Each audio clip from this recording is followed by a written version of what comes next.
In this lesson, what I want to do is spend some time focusing on a concept that crops up in philosophy of mind quite often and is closely associated with the previously aforementioned subject that we've just looked at on the concept of property dualism. This is this idea known as multiple realizability. Now, as a sort of brief tangent before I start this lesson, I can remember that for those of you who don't know, I do have a degree in philosophy, and philosophy of mind was one of the first modules that we did in my first year of philosophy, and I always found it to be the most difficult. It was more difficult than logic, it was more difficult than argumentation, than ethics, than metaphysics, all of these things. And multiple realizability was always one of those concepts that just never quite fit. I don't know if that's because the lecture didn't quite explain it in the way that helped me, or that I wasn't really listening or paying attention in the lecture, but multiple realizability is one of these concepts that does arise at multiple different points within the philosophy of mind. I understand it now, by the way, for those of you who are worried, and I just remember at the time philosophy of mind was seemingly quite an alien subject compared to the other subjects, compared to like ethics, for example, or philosophical logic.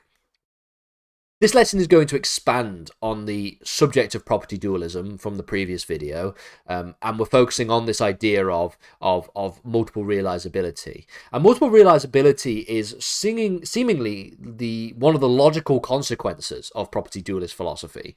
So we sort of explained what it was in the previous lesson. We explained how it differs from substance dualism in the previous lesson. And we explained one of the ideas within property dualism, a sort of variation of, if you will, the idea of emergent property dualism, the idea that out of the physical emerges mental properties, but mental properties are not explainable using physical language. So in the same way that I can explain the physical substance of my arm on the table. I can explain it using by reference to weight, by reference to chemical composition, by reference to position, even reference to time. At the time I recorded that lesson, it was earlier than the time I'm recording this lesson. So my arm was on the desk at that time. It's a different time to where it is at the moment. It's in the air at the moment. I've just put it up. So you can see that there is physical ways of explaining physical substances in a way that wouldn't fit. It wouldn't work for thinking about mental substances. How can I say, what is the weight of a thought? What is the chemical composition of a thought? Where in time is a thought? That's maybe a little bit easier to do, but still quite difficult at times. One of the things that we noted in the previous lesson was this idea of irreducibility. And this is one of the central claims of property dualism. It's the claim that mental properties cannot be fully explained, or in philosophical terms, cannot be reduced to physical explanation, cannot be reduced to physical terms. So the subjective experience of pain, for example, what it feels like to be in pain. If I take the examples that I used previously, the stubbing of my toe, is not the same thing as the physical processes in the brain and the nervous system that accompanies pain. If I stub my toe, and someone and I scream, for example, or I swear probably, and someone asks what happens, or why are you feeling like that? What is going on? What is the experience? I'm not going to start explaining the experience by reference to the specific neurons in my brain that are fired and the electrical impulse that has gone from my toe to the nerve through my nervous system to the brain, and etc. etc. etc. I'm not going to do that. I'm going to say my toe is in pain. I'm in pain. I feel like I am in pain. But that seemingly is different to the physical processes, because the physical processes are quite vanilla, they're quite basic, they're quite boring. It's the process of the nervous system and the fibers in your brain that are firing at different points, and the neurons and all the electrical impulses. The experience of pain is different. It involves qualitative aspects. It involves an examination of subjective qualia, because it is asking us essentially what it is like to be in pain. What does it feel like? This cannot be captured by explaining and describing the brain activity alone. If I was to ask you what it feels like to stub your toe, you can't explain that to me in a way that that is satisfactory by just telling me which neurons in the brain are gonna light up and which parts of the brain are gonna be experienced.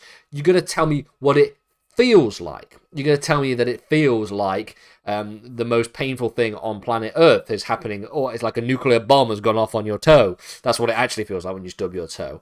Okay. It's a very unpleasant experience. All of these are qualitative aspects. They are subjective qualia. And so property dualism can sometimes be described and considered as a sort of form of non-reductive physicalism. And the reason why is because while mental properties depend on physical properties, they are not reducible to physical properties. So the physicalism arises in the sense that there is only a single substance in reality, the physical substance, and that mental properties arise out of that physical substance. They arise out of brain activity, for example. But it is non-reductive physicalism in the sense that property dualism suggests that there is not a reducibility to those physical processes. I cannot reducibly explain, for example, I cannot reduce my explanation of the experience of pain to physical processes or physical properties. This contrasts with, of course, reductive physicalism, which holds that all mental phenomena can be explained in terms of physical processes in the brain. I can explain in any sense all the mental phenomena that's going on. I can explain pain, I can explain consciousness, I can explain subjective experience, I can explain all of these things by simple references to the physical terms, the terms and the processes that exist in the brain. Again, that's something that we'll get to in future lessons' time, I'm sure.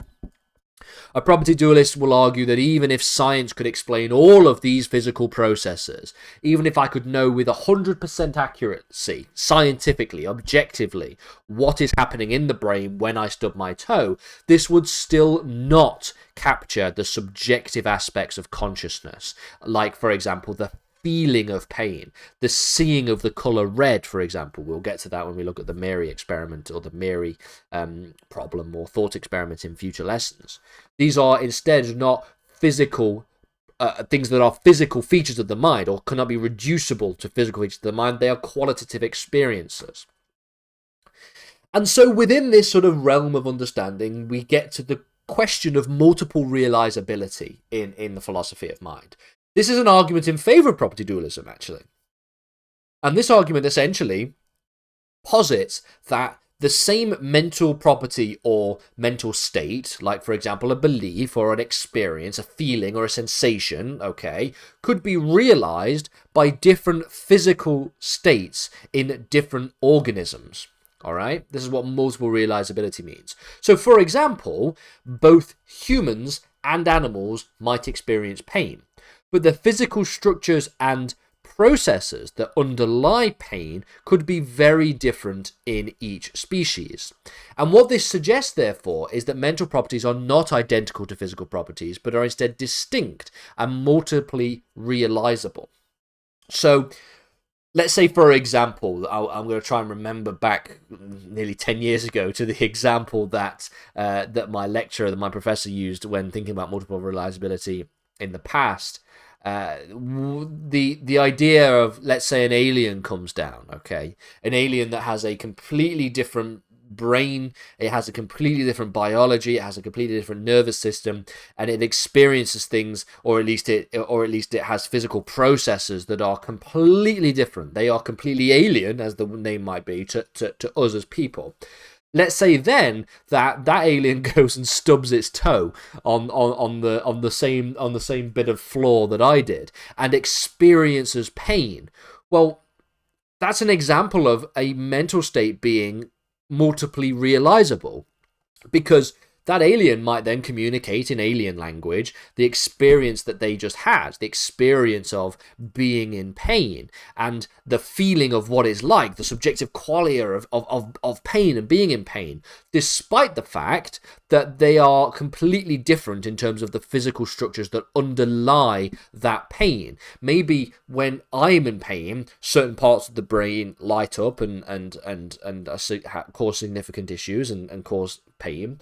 But for this alien, maybe completely different parts of its brain lights up. Maybe it doesn't light up at all. Maybe it doesn't use electricity for the brain activity isn't electrical. Maybe it's something else. Who knows? But the idea here is that it is not inconceivable to suggest of a world in which pain can be experienced in a similar way across two different species, but the physical processes that underlie that particular experience is very, very different, suggesting that it is not connected, it is not identical to the physical process. It is in fact distinct from the physical process, even if it potentially emerges out of that physical process.